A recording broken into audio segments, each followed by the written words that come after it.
من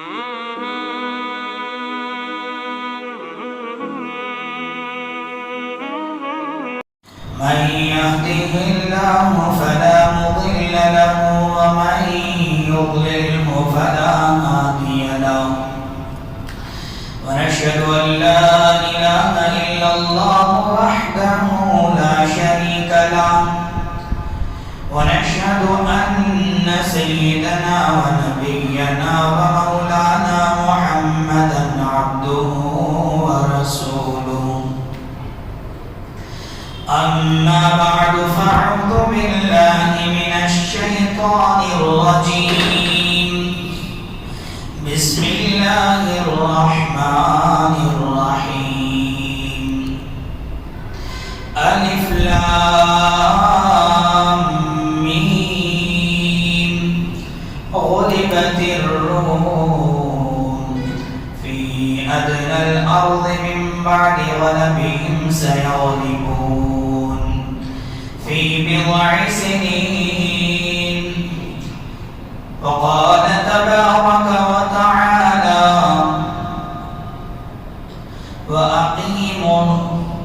وأقيموا الشهادة لله وقال تبارك وتعالى كونوا قوامين بالقسط شهداء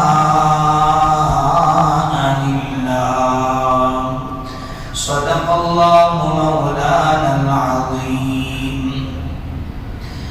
اللهم صل على سيدنا محمد في أول كلامنا اللهم صل على سيدنا محمد في أوسط كلامنا اللهم صل على سيدنا محمد في آخر كلامنا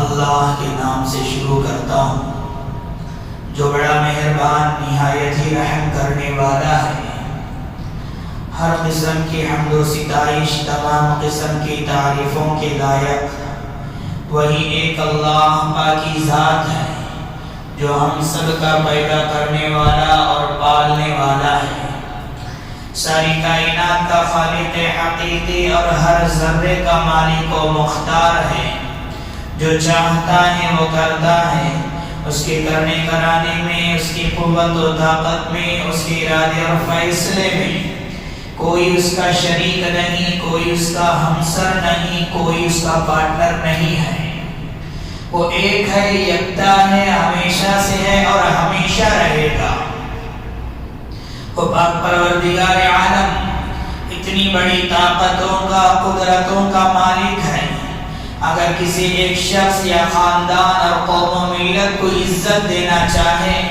سربلندی عطا کرنا چاہے کامیابی عطا کرنا چاہے قسم خدا کی دنیا کی کوئی طاقت اسے روک نہیں سکتی بالکل اسی طریقے سے اگر اللہ تبارک و تعالی نے کسی بندے کی بدعمالیوں کی وجہ سے ذلت کا بربادی کا آفت کا مصیبت کا فیصلہ کر دے قسم خدا کی دنیا کی کوئی طاقت اسے چھٹکارا نہیں دلا سکتی ہے بچا نہیں سکتی درود و سلام نازل ہو میرے اور آپ کے آقا جناب محمد الرسول اللہ صلی اللہ علیہ وسلم پر آپ کے آل پر آپ کے ازواج پر آپ کے ماننے والوں پر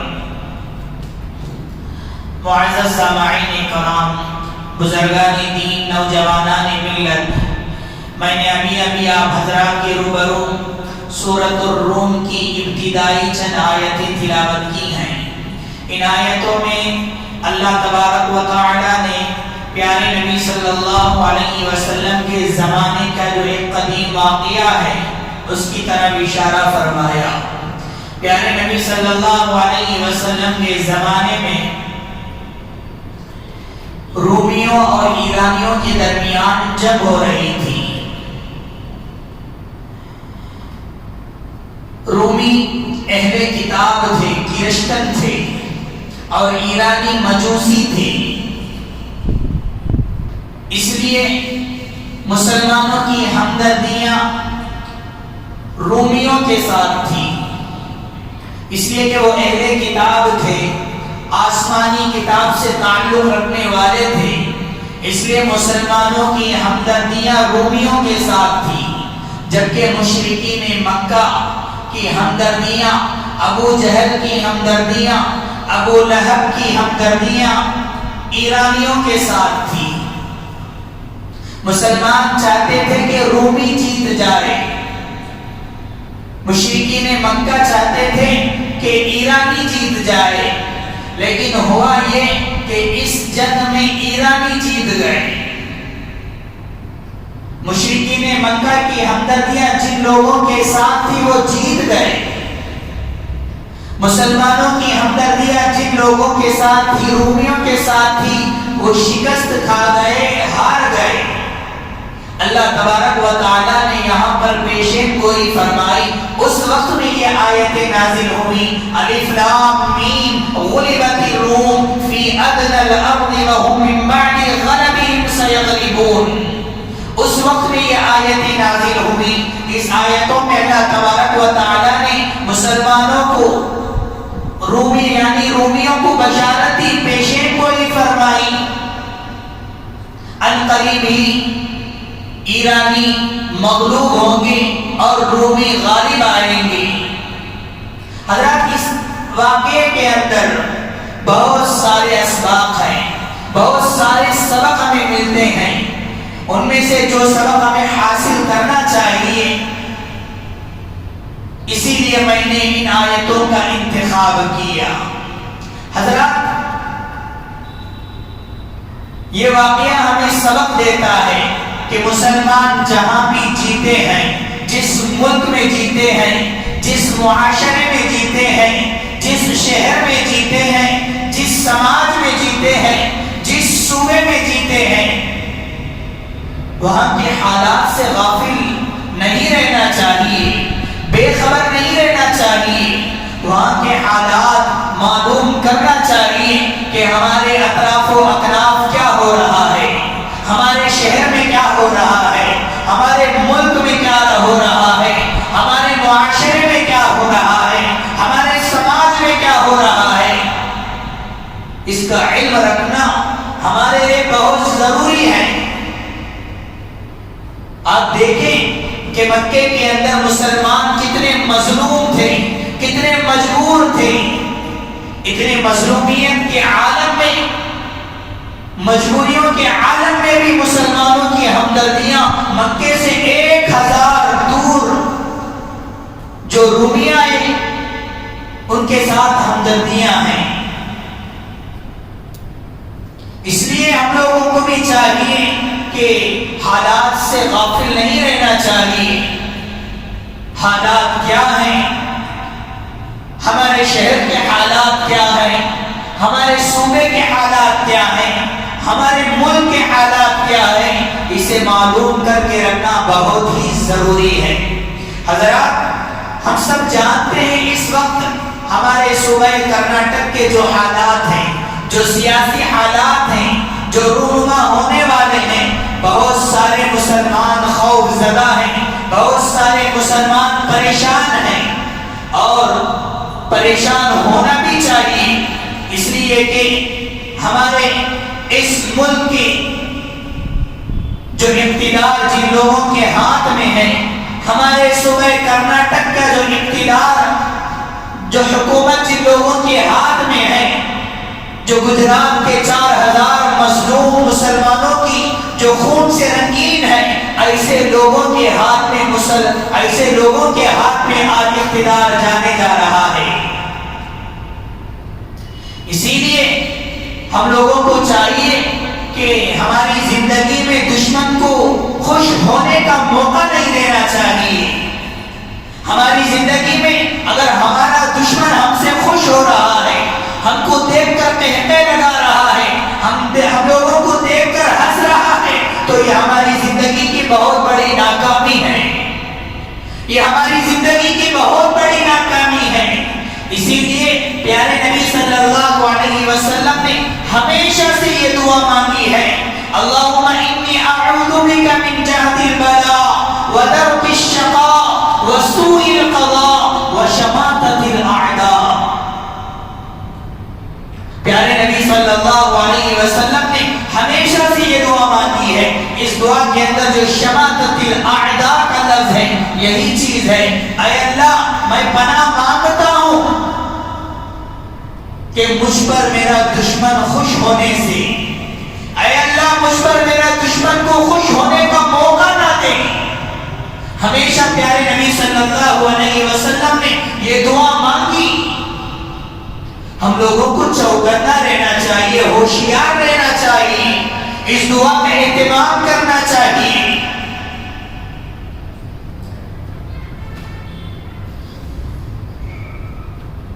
ہم کو کیا لینا دینا اس سے؟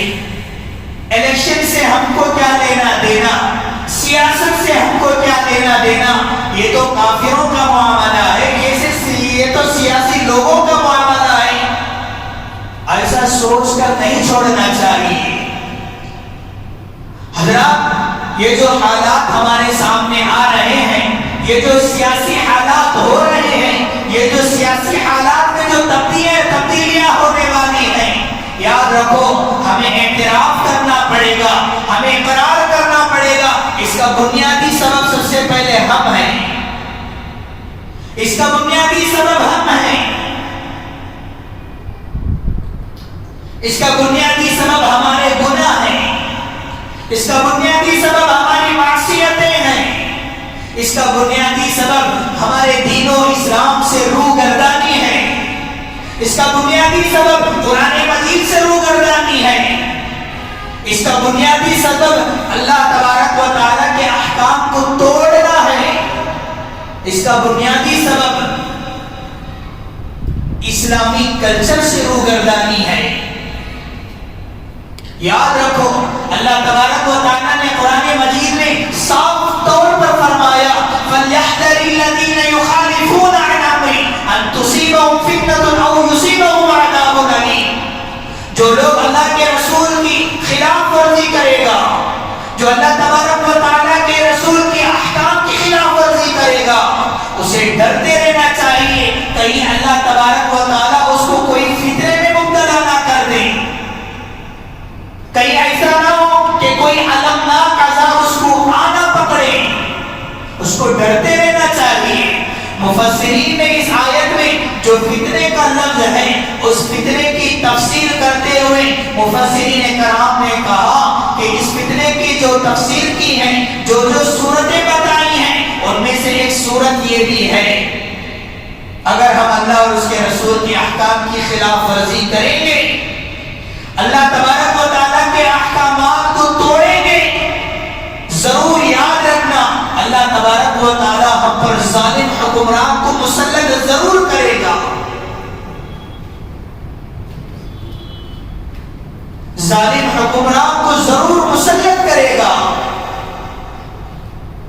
ترمذی شریف کی روایت ہے والذی نفسی بیدی یأمرون بالمعروف وینہون عن المنکر.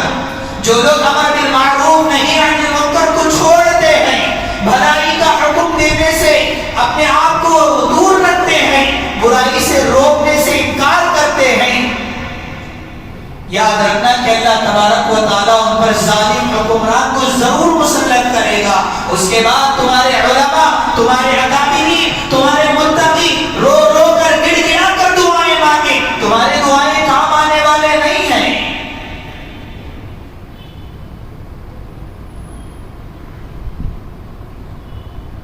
اور اسی طرح سے ابن ماجہ کی روایت میں پیارے نبی صلی اللہ علیہ وسلم نے ارشاد فرمایا جس سماج میں، جس معاشرے میں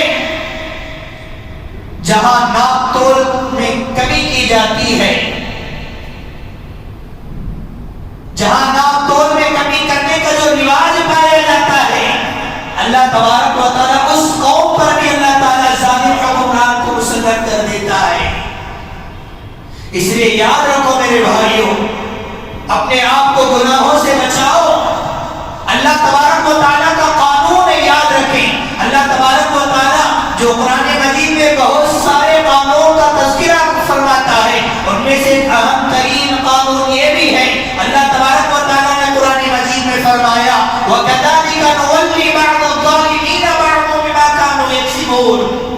اللہ تبارک و تعالیٰ کا قانون یہ ہے کہ اللہ تبارک و تعالیٰ ظالم کو ظالم پر مسلط کرتا ہے، ظالم کو ظالم پر مسلط کرتا ہے. آج ہم پر ظالم حکمران مسلط ہیں، آج ہم پر ظالم لوگ مسلط ہو رہے ہیں. ہم لوگوں کو سنجیدگی سے سوچنا چاہیے، کہیں یہ اس لیے تو نہیں کہ ہم بھی ظالم ہیں. اللہ تبارک و تعالیٰ خود کہتا ہے کہ ہم ظالم ہیں. ہم ظالم کیسے ہوئے؟ ذرا توجہ سے سنیں. ہم ظالم اس لیے ہیں کہ ہم نے عقیدے پر ظلم کر کے ظالم ہوئے ہیں. ہم نے قرآن مجید کے احکامات کو توڑ کر اپنے آپ پر ظلم کیا ہے. ہم نے پیارے نبی صلی اللہ علیہ وسلم کی خلاف ورزی کر کے اپنے آپ پر ظلم کیا ہے. ہم نے اللہ تبارک و تعالیٰ کے احکامات کو توڑ کر اپنے آپ پر ظلم کیا ہے. ہم نے نمازوں میں غفلت کر کے اپنے آپ پر ظلم کیا ہے.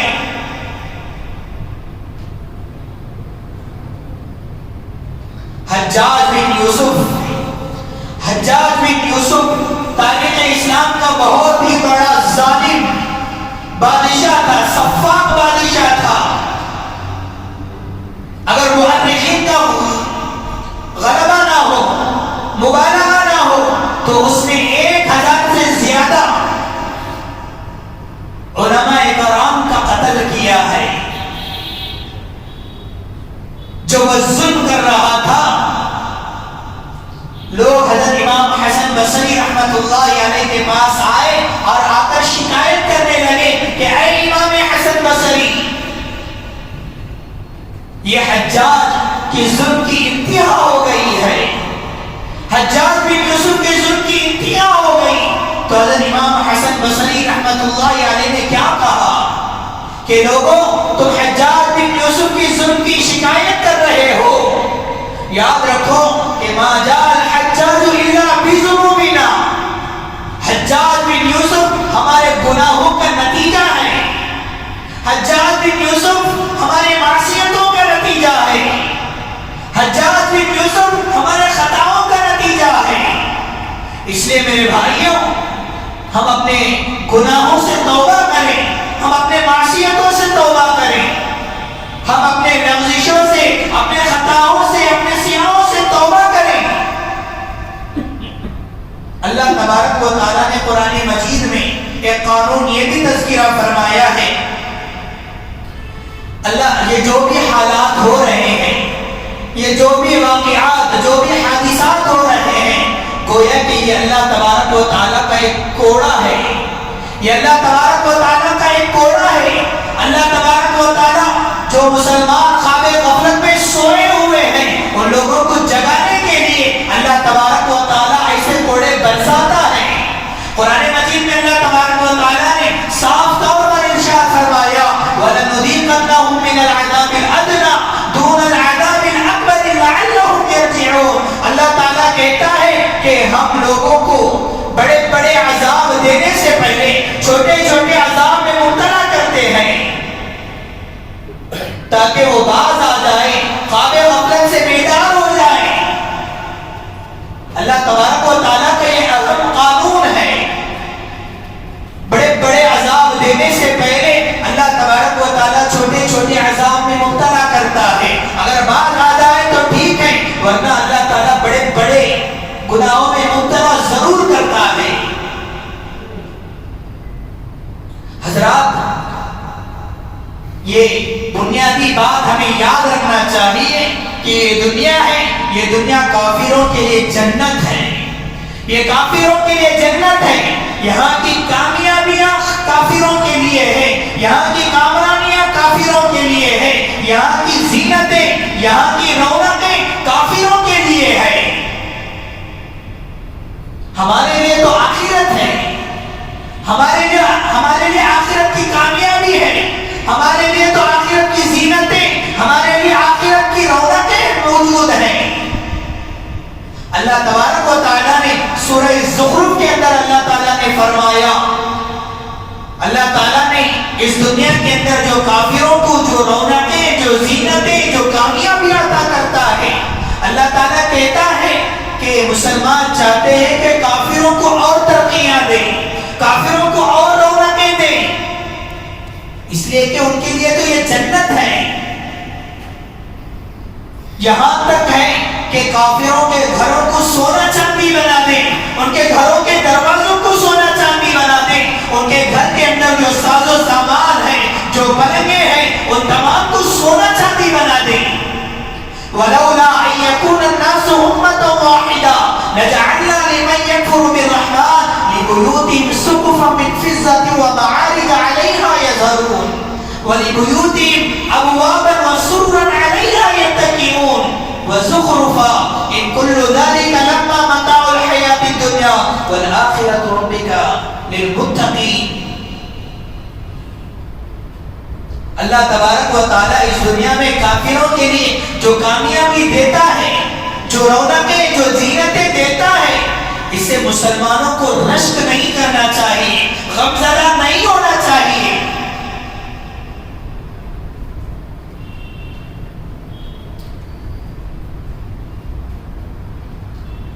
ہمارے لیے کامیابی اللہ تبارک و تعالیٰ کہاں رکھی ہے؟ ہماری کامرانی دین اسلام میں اللہ تبارک و تعالیٰ نے رکھ دی ہے۔ ہماری عزت و سربلندی اللہ تبارک و تعالیٰ نے دین اسلام میں رکھی ہے۔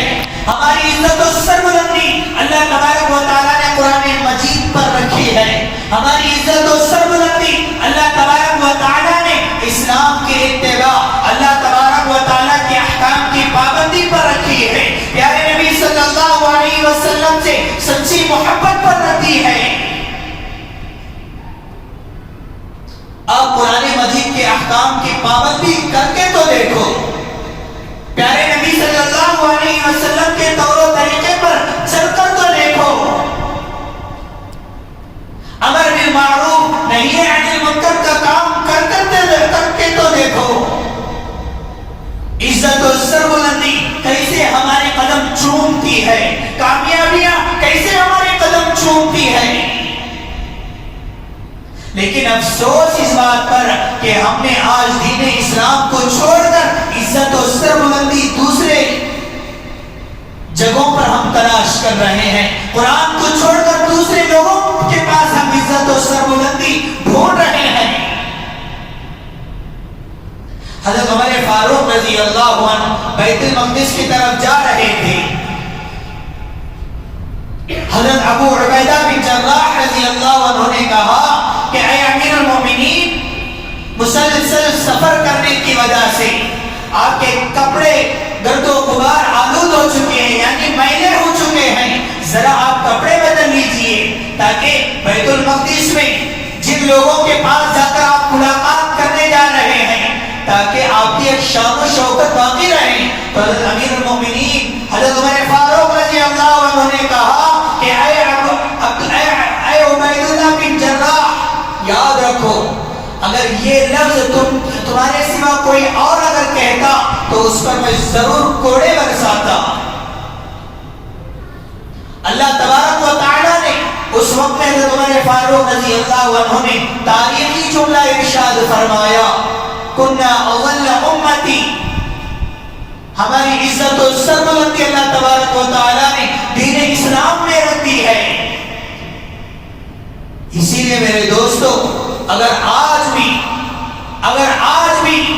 ہم عزت و سربلندی چاہتے ہیں، آج بھی اگر ہم کامیابی چاہتے ہیں، کامرانی چاہتے ہیں، آج مسلمانوں کی اگر ترقیاں قدم چومنا ہے تو یاد رکھو دین اسلام کی پابندی کرو، دین اسلام کو لازم پکڑو، اتحاد و اتفاق کو لازم پکڑو، ایک پلیٹ فارم پر آ جاؤ، ایک جہدی کا ثبوت دو، اس کے بعد دیکھو کہ کامیابی ہماری قدم کیسی چومتی ہے، عزت و سربلندی اللہ تبارک و تعالیٰ کیسے عطا فرماتا ہے۔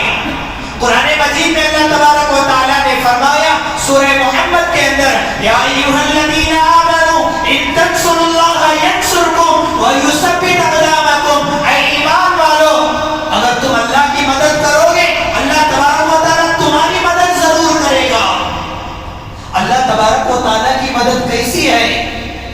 کہ دین اسلام کی حفاظت کرنا، دین اسلام کی حفاظت کرنا اللہ تبارک و تعالیٰ کی مدد کرنا ہے۔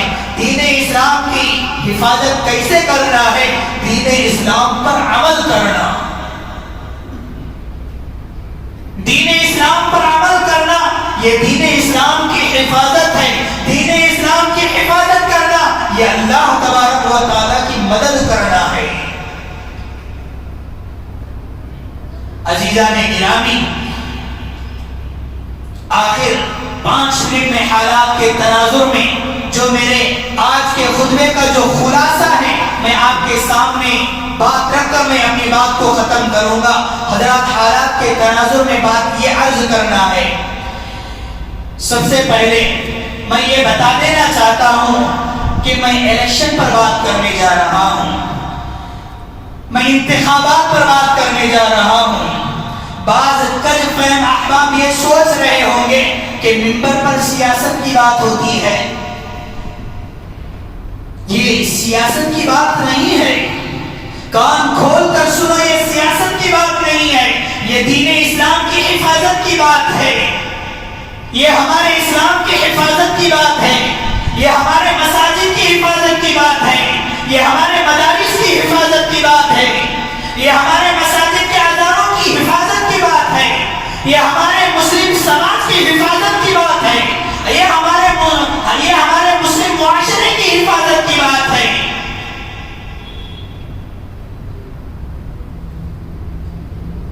ہمارے صوبہ کرناٹک کے الیکشن 10 مئی کو ہونے والے ہیں۔ یاد رکھو، حالات پر کڑی نظر ہونی چاہیے، کیونکہ حالات بہت ہی نازک ہے، حالات بہت ہی نازک ہے۔ اس لیے ہم لوگوں کو چاہیے کہ ہم بہت ہوشیاری کے ساتھ، بہت ہی متنبع کرتے ہوئے آپ لوگوں سے یہ عرض کر رہا ہوں کہ اپنا ووٹ کو ضائع ہونے نہ دو، اپنا ووٹ کو ضائع ہونے ہرگز نہ دو۔ ووٹ ایک طاقت ہے، یہ طاقت اسی وقت طاقت کہلائے گی جب ہم ووٹ کو صحیح سے استعمال کریں گے، صحیح سے ہم ووٹ کو استعمال کریں گے، یہ ووٹ اسی وقت میں طاقت کہلائے گی۔ ووٹ کی کئی ساری شرعی حیثیتیں ہیں، ان میں سے ایک شرعی حیثیت یہ ہے کہ سب سے پہلے ووٹ کی شرعی حیثیت کم سے کم شہادت، گواہی دینا، کم سے کم ووٹ ڈالنا، یہ شرعی حیثیت ہے۔ اور ووٹ کی دوسری جو شرعی حیثیت ہے، ایسے آدمی کو ووٹ نہ دو، ایسے پارٹی کو ووٹ نہ دو جو فاسق ہے، فاجر ہے، غلط آدمی ہے، جو لوگوں کے درمیان لڑانا چاہتا ہے، جو لوگوں کے درمیان منافرت پھیلانا چاہتا ہے، ایسے آدمی کو ہرگز ووٹ نہ دو۔ یہ ووٹ کی شرعی حیثیت ہے، یاد رکھو۔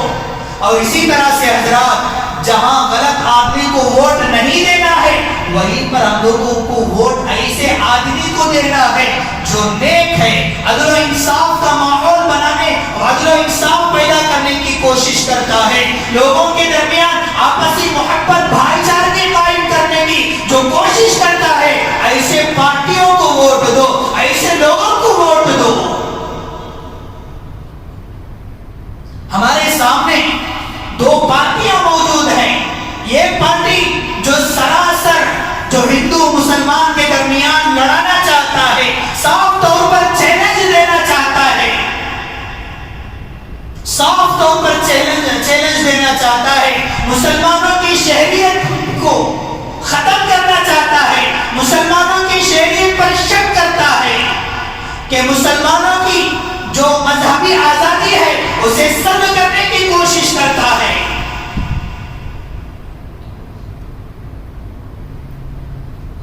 اسی لیے ہم لوگوں کو چاہیے کہ ایسے پارٹیوں کو ہرگز ووٹ نہ دیں، ایسے پارٹیوں کے حق میں گواہی نہ دیں، اس لیے کہ گواہی دینا، سچی گواہی دینا ایک فرض ہے۔ اللہ تبارک و تعالیٰ نے قرآن مجید میں جو فرماتا ہے وہ کان کھول کر سنیں، کونوا قوامین للہ شہداء بالقسط، وَأَقِيمُوا الشَّهَادَةَ لِلَّهِ، اللہ تبارک و تعالیٰ نے دوسری جگہ میں صاف طور پر فرمایا وَأَقِيمُوا الشَّهَادَةَ لِلَّهِ، تیسری جگہ اللہ تعالیٰ فرماتا ہے وَلَا تَكْتُمُوا الشَّهَادَةَ وَمَن يَكْتُمْهَا فَإِنَّهُ آثِمٌ قَلْبُهُ، سچی گواہی دینا، جو آدمی جھوٹی گواہی دیتا ہے یہ حرام ہے، حرام ہے، حرام ہے، کان کھول کر سنیں، جو جھوٹی گواہی دیتا ہے کبیرہ گناہوں میں سے ایک گناہ ہے۔ اسی لیے ہم لوگوں کو چاہیے کہ سچی گواہی دیں، سچے پارٹیوں کے حق میں ووٹ دیں۔ گزشتہ کئی سالوں سے جو مسلمانوں پر ظلم ہو رہا ہے ان تمام چیزوں کو ذہن میں رکھتے ہوئے ووٹ دیں۔ ملک کے اندر، صوبے کے اندر اتنی خدمات موجود ہیں، فقیریں پھر رہے ہیں، یتیم رو رہے ہیں، لوگ در در کی ٹھوکریں کھا رہے ہیں، نوجوان جابس کے لئے سے پریشان حال ہے، کتنے پریشانیاں موجود ہیں۔ ان تمام پریشانیوں کو چھوڑ کر مسلمانوں پر جو ظلم ہو رہا ہے، دلتوں پر جو ظلم ہو رہا ہے، مسلمانی خواتین، مسلمان کے جو بچیاں جو کالج میں پڑھتے ہیں ان لوگوں کے پردوں پر سوال ہو رہا ہے، یہ سب بیکار کی چیزیں، اس پر غور و فکر ہو رہی ہے، لیکن ملک کے اندر جو خدمات ہونی چاہیے اس پر توجہ نہیں ہے۔ اسی لیے میرے دوستوں، ایسے لوگوں کو، ایسے پارٹیوں کو ووٹ دیں جو ہندو مسلمان کے درمیان پیار اور محبت قائم کرنے کی جو وعدے کرتے ہیں۔ ہمارے سامنے دو پارٹیاں، ایک پارٹی جو فرقہ پرست جو ہندو مسلم کے درمیان لڑاتی ہے وہ بھی کافر ہے، اور ایک پارٹی ایسی ہے جو ہمارے دین اور شریعت میں تو مداخلت نہیں کر رہی ہے، ہماری دین اور شریعت کے ساتھ کھلواڑ تو نہیں کر رہی ہے، لیکن وہ دوسری طریقے سے تو شانت ہے، عدل و انصاف قائم کرتی ہے۔ کوئی پارٹی ایسی نہیں ہے جو مکمل طور پر عدل و انصاف قائم کرے، لیکن شریعت کہتی ہے جب تمہارے سامنے دو بڑی پریشانیاں آ جائیں، تمہارے سامنے دو مصیبتیں آ جائیں، ایک بڑا نقصان ہے، ایک چھوٹا نقصان ہے، ایک بڑی پریشانی ہے، ایک چھوٹی پریشانی ہے، شریعت کہتی ہے اس وقت میں دو پریشانیوں میں سے ایک پریشانی کو اپنانا پڑے گا، دو نقصان میں سے ایک نقصان کو اپنانا پڑے گا۔ تو ایسے میں ہم لوگوں کو چاہیے کہ بڑے نقصان کو چھوڑ کر چھوٹے نقصان کو اپنا لینا، یہی دور اندیشی ہے، یہی دور اندیشی ہے۔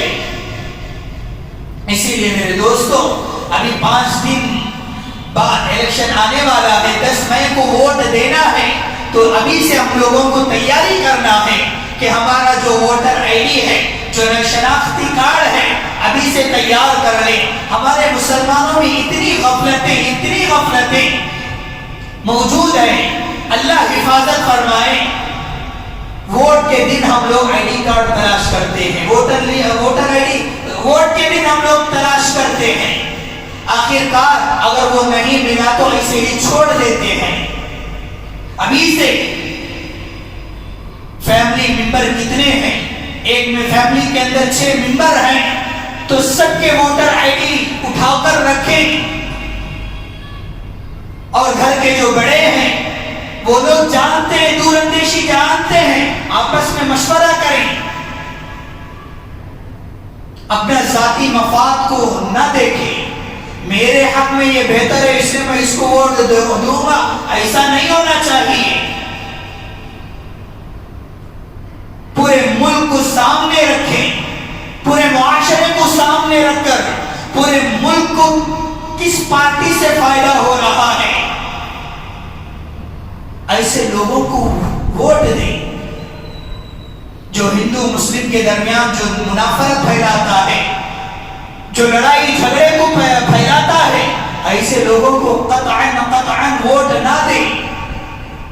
اور اسی طرح سے حضرات، ووٹ جو لوگ پیسہ دیتے ہیں، پیسہ دے کر جو ووٹ خریدتے ہیں یہ بھی جائز نہیں ہے، جو پیسہ لے کر ووٹ ڈالتا ہے یہ بھی جائز نہیں ہے۔ سچی گواہی دینا، قرآن مجید کے رو سے اگر ہم لوگ دیکھیں گے تو سچی گواہی دینا ایک فریضہ ہے، فریضہ شرعی ہے۔ اچھے آدمی کے حق میں ووٹ گواہی دینا یہ ثواب بھی ہے اور یہ فریضہ بھی ہے، اور غلط آدمی کو ووٹ دینا جو فاسق ہے، فاجر ہے، جو لوگوں کو لڑانا چاہتا ہے، جو لوگوں کو ختم کرنا چاہتا ہے، ایسے آدمی کے حق میں ووٹ دینا، ایسے آدمی کے حق میں گواہی دینا یہ گناہ عظیم ہے، گناہ عظیم ہے۔ اللہ تبارک و تعالیٰ نے جو جھوٹی گواہی دیتا ہے، اللہ تبارک و تعالیٰ نے فرمایا وہ حرام ہے، حرام کام کر رہا ہے۔ اس لیے میرے نوجوان بھائیوں، میرے بزرگوں، میرے نوجوانوں، میرے دوستوں، کان کھول کر سنیں، ووٹ ایک طاقت ہے، یہ طاقت اسی وقت طاقت کہلائے گی جب ہماری ووٹ بٹنے نہ پائیں۔ ہمیشہ فرقہ پرست ہر الیکشن کے موقع پر ہمارے ووٹوں کو تقسیم کرنے میں کامیاب ہو جاتی ہے۔ اس لیے ہم لوگوں کو چاہیے کہ اس مرتبہ ووٹ کو بٹنے نہیں دیں گے، پوری ہوشیاری کے ساتھ ہم ووٹ ڈالیں گے۔ ووٹ ڈالتے ہوئے احتیاط کریں، کہیں ایسی جگہ مہر نہ دبا دیں کہ ہم لوگ ایک جگہ دبانا چاہتے ہیں وہ دوسری جگہ جا کر دبیں۔ پورے چوکنے کے ساتھ اگر معلوم نہیں ہے تو جا کر مشورہ کریں کہ جو پولنگ بوتھ ہیں اس کے اندر کیا کیا نشانات موجود ہیں، اس نشانی میں کیا کیا چیزیں ہیں، یہ کس پارٹی کا نشان ہے، یہ فلاں پارٹی کا نشان ہے، یہ تمام چیزوں کو یاد رکھ کر، ذہن میں رکھ کر جا کر ووٹ دیں، گواہی دیں۔ اللہ تبارک و تعالیٰ سے دعا فرمائیں کہ اللہ تبارک و تعالیٰ ہم تمام کو صحیح حکمران کے حق میں گواہی دینے کی توفیق نصیب فرمائیں۔ اللہ تعالیٰ صحیح حکمران کو ہم پر مسلط فرمائیں۔ آمین۔ وآخر دعوانا الحمدللہ رب العالمین۔